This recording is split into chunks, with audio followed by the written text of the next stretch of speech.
Hey folks, it's Spitz from EDTC Revolutions in Washington, D.C. 2012. It's my pleasure to have David Goldsmith from Alliance Health Network. You folks have just acquired Medify. We're talking deep data dives. It's a common subject right now is how far to go and what to do with it. You want to share some thoughts about the acquisition and what it really means not only to your organization but potentially to patients and healthcare providers worldwide? Yeah, absolutely. So Medify is a Seattle-based company that is essentially looking at all the ways we can mine data from in meaningful ways for consumers, and founded by somebody who has an infant daughter with a serious rare disease and wanted to figure out what's the research, what does that tell me about what kinds of decisions I should make about her care, and found that just going out there and searching PubMed and WebMD and all these sources was taking an inordinate amount of time. And the information wasn't packaged in a way that made it relevant and accessible for him in order to make a very time-sensitive decision.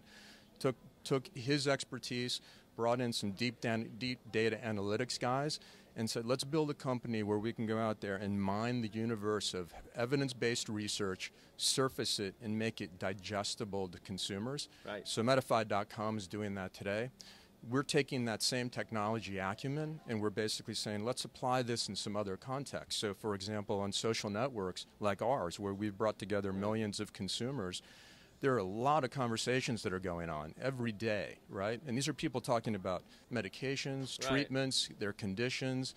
We want to be able to glean insights that are meaningful from that data, from those conversations, and use it in ways that allow us to ultimately provide some of those insights back to all the players within the healthcare ecosystem, as well as to the patients themselves. Bear with me for a second on the analogy because I find it fascinating. One of the biggest pressure points and the largest opportunities within digital overall is the amalgamation of social media with e-commerce.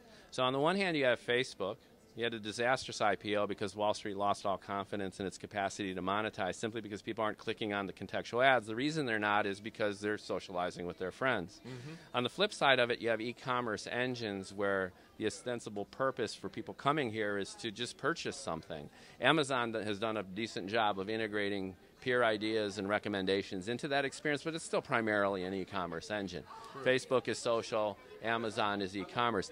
Sounds like you are doing an analogous kind of thing within the healthcare space where folks are actually talking about their conditions on the one hand, oftentimes peer-to-peer. There's a lot of information being shared.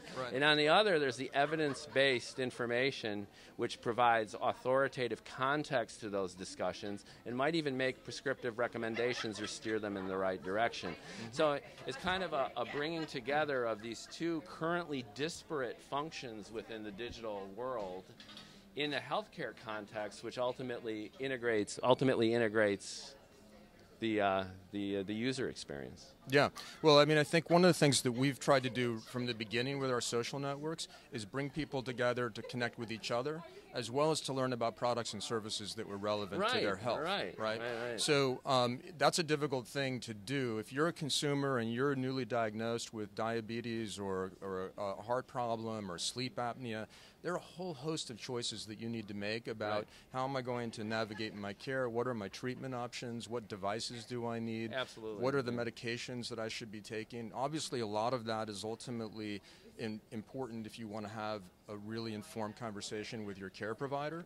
And what we're seeing is that these are patients now who are sharing that kind of information with each other, but we want to augment that with, as you said, evidence-based information that then they can say, okay, now I see what my peers are saying, and I can see what Harvard, Stanford, and Johns Hopkins are saying about these medications. How do you circumvent some of the common barriers or issues, principally around privacy, and then about authoritative, unbiased content?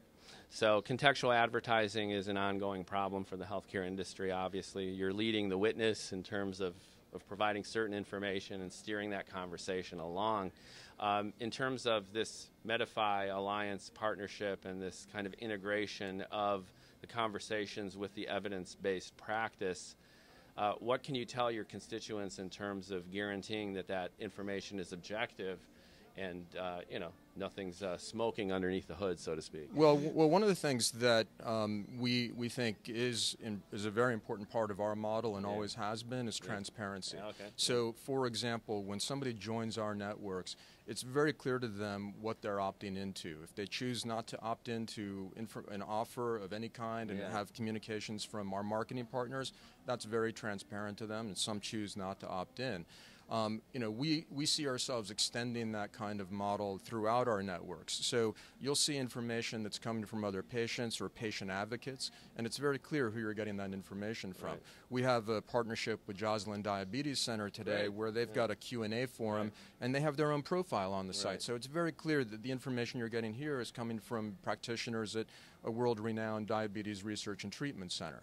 With any information we might be pulling in from other sources, for example, with Medify, it's going to be very explicit to the consumers that this is information coming from these sources, and it tells you where it came from. Is this information that is about efficacy of a particular drug? Is it about safety? How many patients were tested? So a big part of the effort here is to bring information and make to the surface, but make it very clear what's the source. Is this something that you can really rely on as credible? And no attempt whatsoever to obfuscate where this is coming from. And if you're getting a communication from brand, that's very transparent as well, and we try to make that explicit. Right. And in a nutshell, where is it headed now that you've got this integration idea and all the opportunities that it holds?